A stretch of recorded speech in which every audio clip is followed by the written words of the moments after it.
Olá pessoal, está começando mais um conteúdo exclusivo para vocês diretamente do Japão, com as principais novidades que aconteceram no país até a data do dia 31 de maio de 2024. Hoje a gente vai falar então sobre esse terremoto que aconteceu na região de Kumamoto, no Japão. Mais informações atualizadas sobre o tufão número 1 e o que está acontecendo, que a gente deve esperar nesse momento. Hoje também a gente vai falar sobre a taxa de juros de longo prazo que não para de subir e mais questões relacionadas ao mercado de câmbio, que parece não estar aí surtindo efeito das intervenções do Japão. Tudo isso e muito mais, já sabe então, fica até o final do vídeo e clica no botãozinho do like aqui embaixo para fortalecer e valorizar o nosso trabalho, conteúdo diário aqui para vocês e gratuitamente. Então, vamos lá. Primeira informação sobre a taxa de juros de curto prazo e longo prazo. Enquanto as taxas de curto prazo não se alteram, a gente teve aí um aumento significativo nas taxas a partir de 10 anos. Ele estava no patamar de 0,7% ao ano. E esse patamar já está em 1,1%. Essa é a curva média dos juros no país. E a tendência é que os juros continuem subindo. A elevação dos juros começou a partir do dia 15 de abril, mais ou menos quando as intervenções começaram efetivamente a acontecerem. Mais detalhes também com relação a essa intervenção cambial, que está intimamente relacionada com a questão da taxa de juros. Isso porque o Japão vem tentando combater o aumento do dólar com relação ao iene ou simplesmente a desvalorização da sua moeda através de compras artificiais de iene no mercado contra o dólar. Porém, essas intervenções, conforme a gente já havia dito anteriormente, elas têm impacto temporário. A situação, portanto, ela é bastante complicada e a perspectiva de taxa de juros de longo prazo é de aumento. Aumento silencioso, porque o Banco do Japão não está sequer se pronunciando a respeito desse tema. E para você, obviamente, que tem uma dívida de longo prazo, financiamento imobiliário, por exemplo, em breve você pode ser notificado aí com alterações do seu contrato se você tiver taxa dinâmica. A mudança é silenciosa e afeta depois os contratos de longo prazo.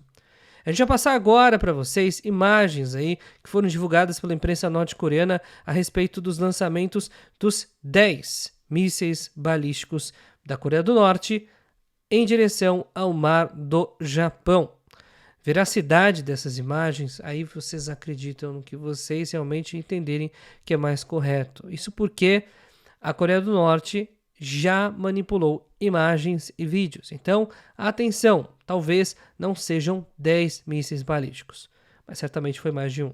Então, é uma situação obviamente preocupante que eleva a tensão na região. E antes da gente falar sobre o próximo tema, eu gostaria de passar um recado rápido para vocês que querem comprar passagens aéreas do Brasil para o Japão ou do Japão para o Brasil. Por que não, então, retornar do Japão para o Brasil? Então, manda mensagem no WhatsApp, DDD 11 930 30 0101. Se você estiver no Japão, coloca mais 55 na frente. Ainda tem promoção de 199 mil ienes em datas selecionadas, ida e volta. Trechos até Tóquio e Osaka Kansai.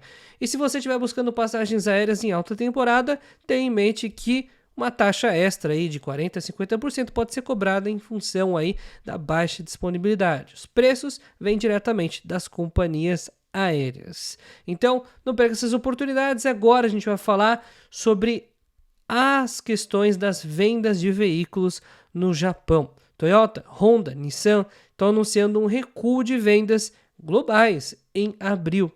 A que sentiu menos foi a Toyota, 0,5%. A Honda, 1,8%, seguida da Nissan com a maior queda, 5,7%. Os carros japoneses estão perdendo popularidade? Talvez, em função do aumento de vendas dos carros elétricos. E aqui a gente não está falando só de Tesla, a gente também está falando de carros elétricos chineses. Então, sim, estamos numa mudança de mercado. Em abril, a gente já viu os primeiros sintomas. Será que as companhias produtoras de veículos no Japão vão começar a mudar suas estratégias? Talvez seja algo possível. Enquanto isso, a gente passa aqui mais detalhes com relação ao volume de hospedagens no Japão. Atingiu um recorde em abril. Por isso que as passagens estão subindo tão rapidamente. O turismo no Japão está a pleno vapor e ano contra ano a quantidade de estadias aumentou 11,9%. É sim um número inacreditável. A gente está falando de mais de 50 milhões de estadias. Lembrando que o mesmo hóspede, obviamente, pode fazer mais de uma estadia. Inclusive, isso aqui é o volume de diárias, ok? Então, não foram 50 milhões de pessoas que chegaram no Japão em abril. Foram em torno de 3 a 4 milhões. Mas o volume de hospedagem numa viagem de 15 dias, 20 dias, por exemplo, acaba, obviamente, tendo uma soma bem diferente. Então, foi um volume recorde de estadias e, consequentemente, mostra que o Japão tem recuperado muito o turismo, mas, claro, que o preço para quem faz turismo está aumentando. E o terremoto de Kumamoto, um terremoto de magnitude 4,5, atingiu a região de Kumamoto hoje, às 4h50 da manhã. Com profundidade de 10 km, magnitude 4,6, intensidade registrada na superfície de 4, região de Kumamoto, inclusive, que tem vulcão por perto. Obviamente, preocupa a atividade vulcânica e também o fato da região ter sido alvo aí de forma bastante ativa de terremotos nessa madrugada.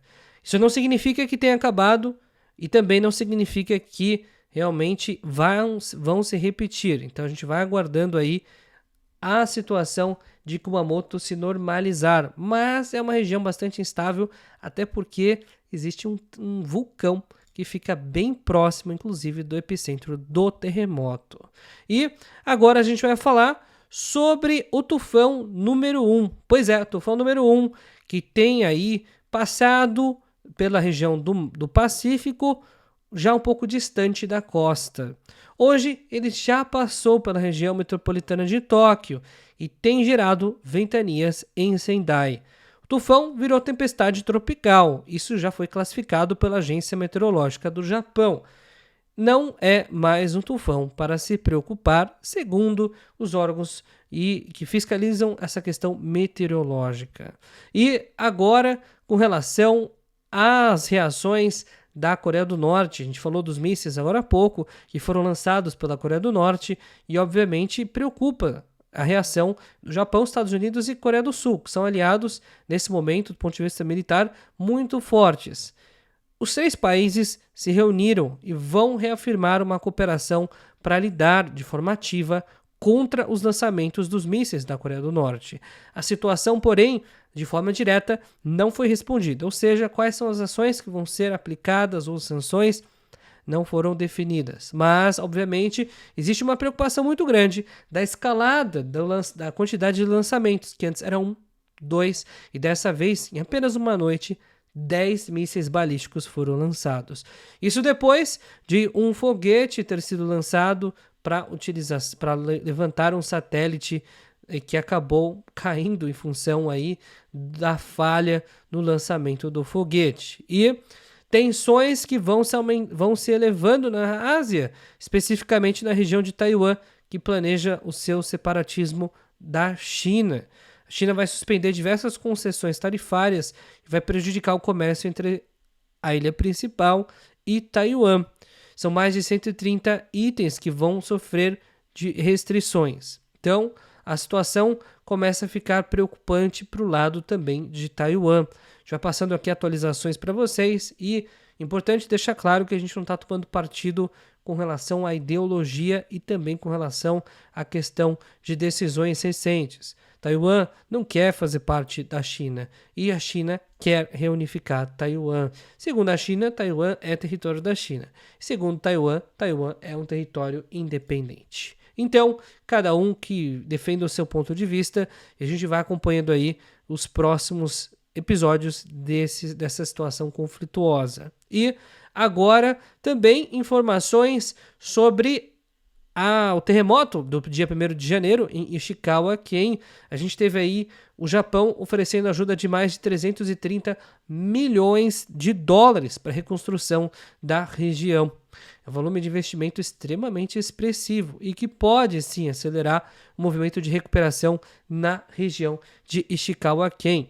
O Japão é um país muito conhecido pela reconstrução, que aconteceu em todas as regiões do Japão afetadas por terremotos e catástrofes de grandes proporções até hoje.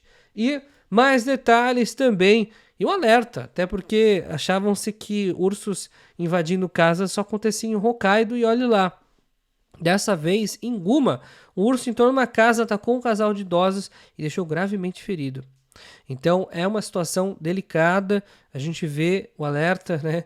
Tem que trancar a casa, principalmente se você mora na região mais afastada do centro aí, né? na província de Guma, já dou a dica para vocês, tranque a casa, né? E tenha proteções adequadas, até porque ursos podem invadir a sua casa. E é exatamente isso que aconteceu com esse casal de idosos. E lembrem-se vocês que assistem ao nosso trabalho e vocês estão no Brasil, são descendentes de japoneses até a 3ª geração, a gente tem vagas de emprego no Japão, inclusive de custo zero para você que é descendente apenas. Mande mensagem no WhatsApp aqui, o mesmo da Gesai Travel, Gesai Work, a melhor agência do mercado, que oferece as melhores oportunidades para vocês e principalmente cumpre o que promete, beleza? Então, pessoal, a gente vai ficando por aqui no vídeo de hoje. Se você gostou e ainda não clicou no botãozinho do like, então clica aqui embaixo, compartilhe esse vídeo com seus amigos, porque todos os dias, dentro do possível, a gente vai postando vídeos novos aqui no canal, tudo sobre o Japão. A gente vai ficando por aqui no vídeo de hoje e até o vídeo de amanhã.